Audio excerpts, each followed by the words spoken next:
I want to talk about the thing that I sort of left out of the video I posted the other day. I want you to come work here.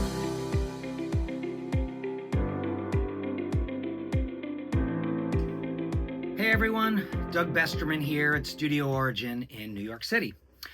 Um, just coming on here today, I've actually got a bunch of things that I want to talk about. But really, first and foremost, to say thank you for the response to my little update video the other day. Just some really nice comments from folks saying hi and saying how happy they are that things are going well here. And so thank you. I sort of feel like I left out the important point I was trying to make in that video, so we'll get to that in a minute. But anyway, thank you. And some folks popped up from my past, which is really always fun. And I hope to see some of you in person in 2026. So what do I want to talk about today? Well, it's December 2025. The month of December tends to be a little bit quieter in my world, really in everyone's world, I think, but particularly in the theater world.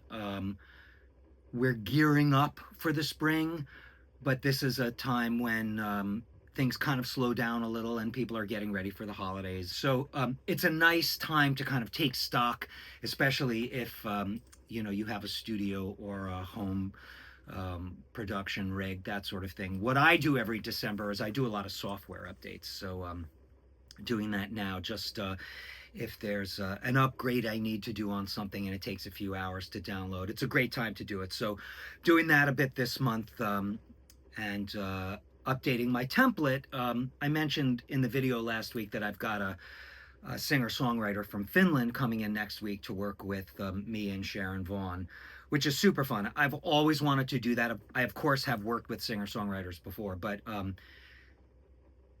I've sort of been asking the universe, hey, bring me someone. I love doing this. So anyway, so she's coming. And so I wanted to get my template in shape just to make sure that I had some things that I could just switch on really fast and get some ideas going really quickly. And in fact, I'll do a close-up of this. But so I rent this space from a really wonderful guy named Steve.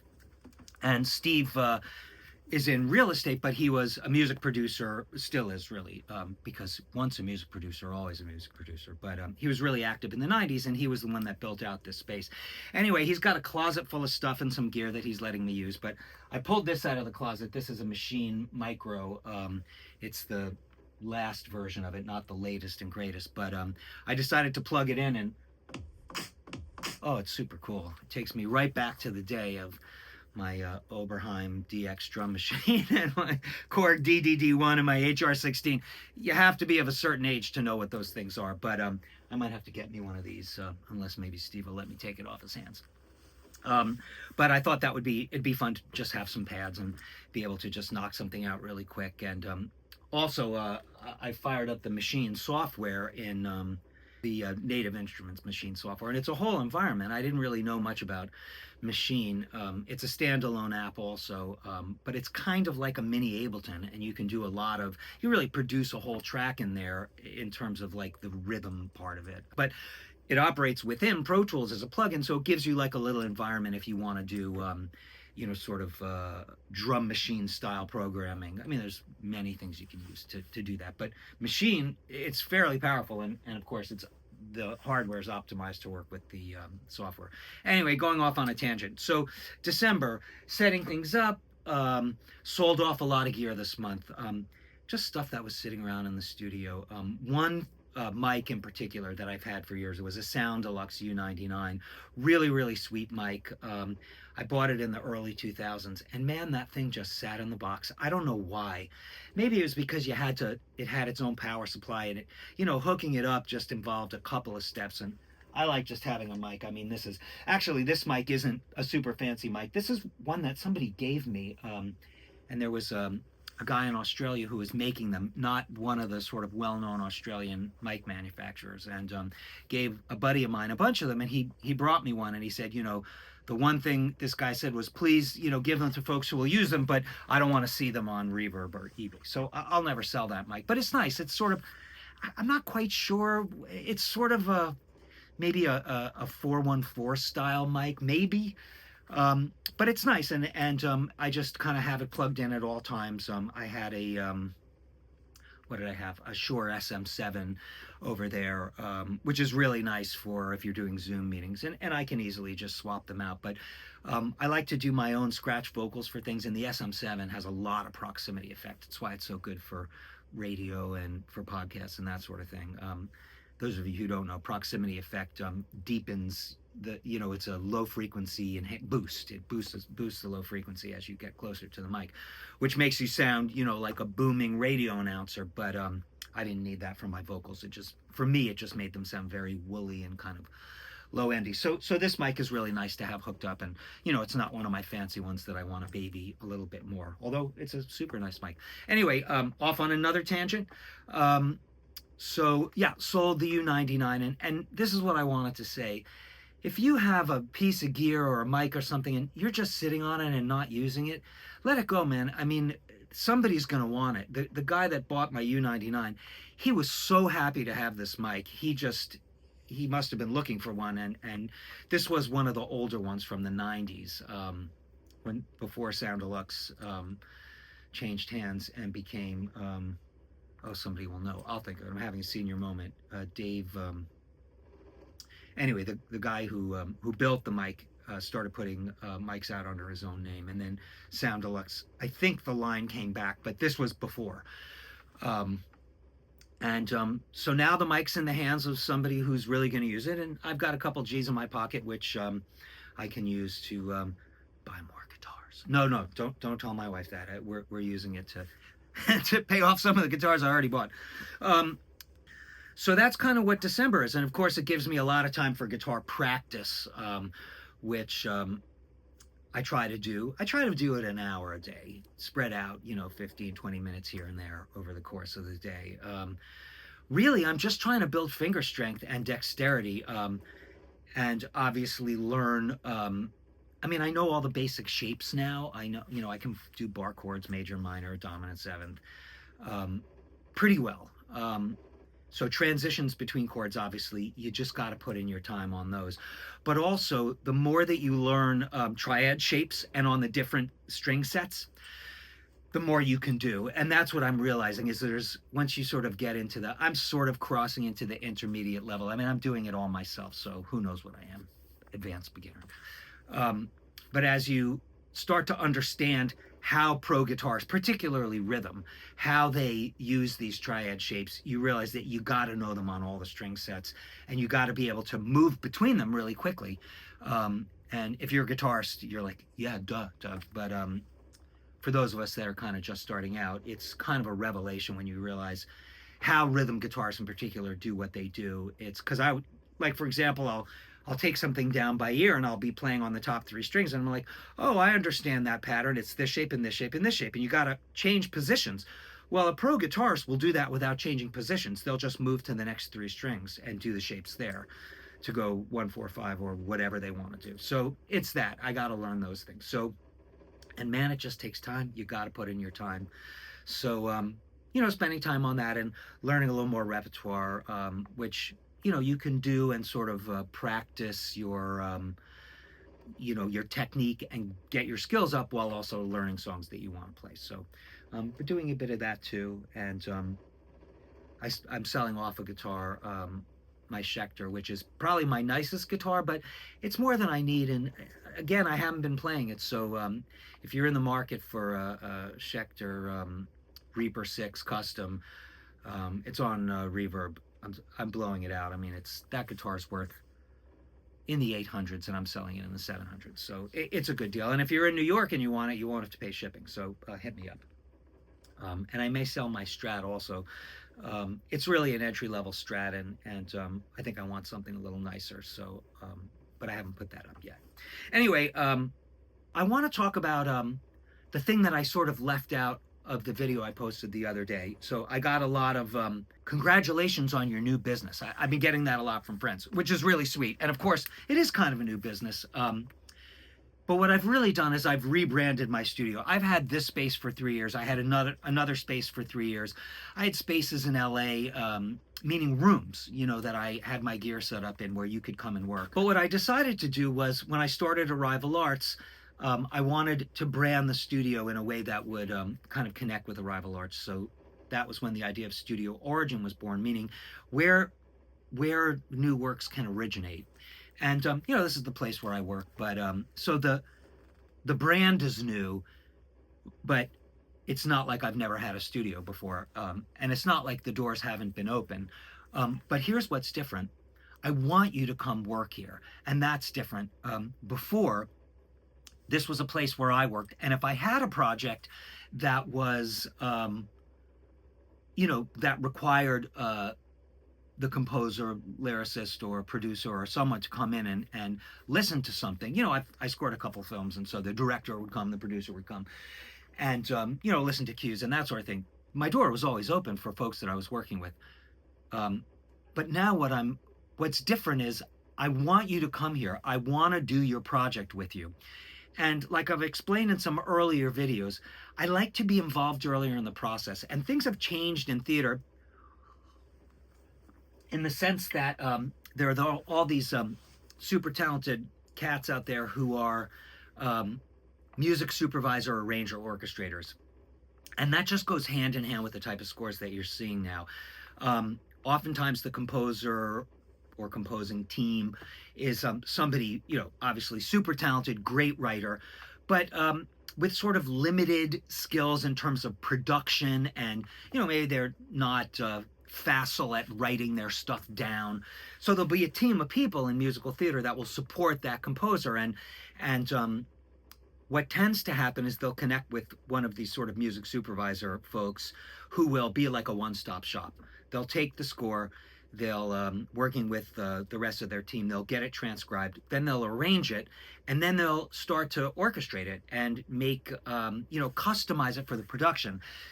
Those of you outside of musical theater may not realize, a songwriter will hand in a song, but then it's got to be really sculpted to fit the production. And I won't get into all the gory details of that, but think about like the song maybe comes out of a scene. Well, how do we transition from that scene into the song? So that's what the arranger will do. Oftentimes in rehearsal, but sometimes it's based on what's in the script, and you prep that before rehearsal so that you have a seamless rehearsal process, and you might make changes to what you devised before the rehearsals begin. Anyway, off on another tangent.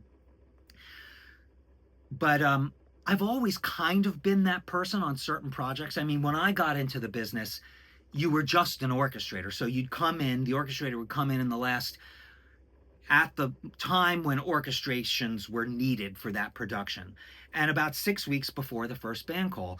And maybe you'd been to a couple of workshops or readings or that sort of thing. Sometimes, but this was more like an off-Broadway show or a Broadway show that had like a small, like a smaller scale development process. The orchestrator might also have been the music director, but that was very much discouraged. They wanted the jobs to be kind of spread out. But once you got to the Broadway level, it tended to be a music director and a dance arranger who might also have their hands in the songs, and then an orchestrator. But now we're seeing more of what I described, the kind of one-stop shop music supervisors who, kind of take the composer, in hand, take their material in hand, and really work with the authors and the directing and choreographing team and get the shows in shape. So for me, that's a transition. So I'm wanting to do more of that. I have music supervised some shows in the last few years, and it was super fun, where I did all the dance arrangements and vocal arrangements, and also orchestrated and kind of wore all those hats. And I'd like to do more of it. And we've talked about this a little, but scores have really changed in that, and our approach to scores have changed in theater, in that now we're running, well, we call it Ableton, but we're running tracks.